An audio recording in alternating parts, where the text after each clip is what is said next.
আসসালামু আলাইকুম, আপনাদের সবাইকে আমার চ্যানেলে ওয়েলকাম জানাচ্ছি। আজকে আমি একটি পিঠার রেসিপি নিয়ে এসেছি। একটি বোলে আমি প্রথমে আটা নিয়ে নিলাম 1 কেজির মতো। 1 চিমটি পরিমাণ লবণ দিয়ে নিলাম, আমি আমার স্বাদ মতো দিয়েছি। তারপর নারকেল 1 কাপ, চিনি আমি 1.5 কাপ পরিমাণ ইউজ করেছি।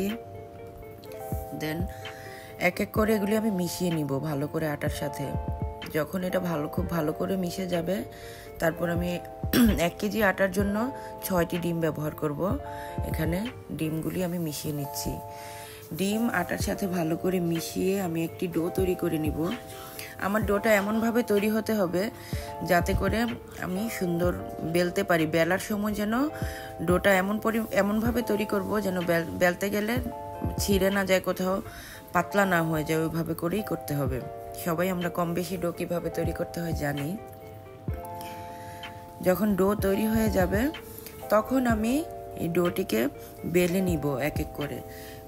এই যে এভাবে ডো তৈরি করে বেলবো। বেলে দেন আমি আমার পিঠা যেমন মন চায়, আমার যার যেরকম মন চায় সেরকম করে শেপ দিয়ে কেটে নেবেন। এটা যার যার মনের ইচ্ছা। আচ্ছা, আমি ভুলে গিয়েছি, আমি এর মধ্যে আবার একটু কালি জিরা ইউজ করেছিলাম 1 চা চামচ অফ ক্যামেরাতে। ওইটি আমি রেকর্ড করতে ভুলে গিয়েছি।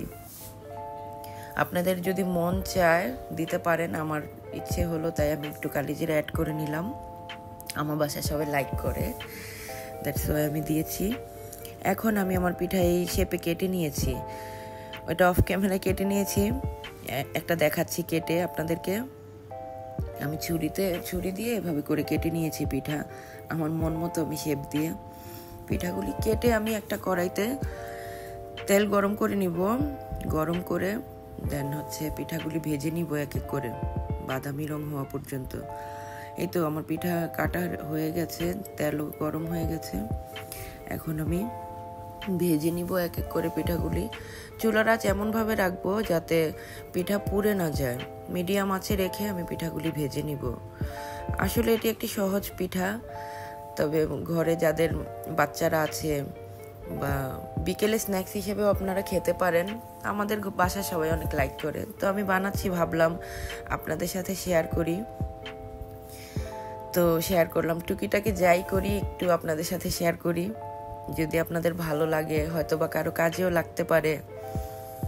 যদি ভালো লাগে আপনারা আমার পাশেই থাকবেন, আমার চ্যানেলটিকে সাবস্ক্রাইব করবেন, আমার জন্য দোয়া করবেন।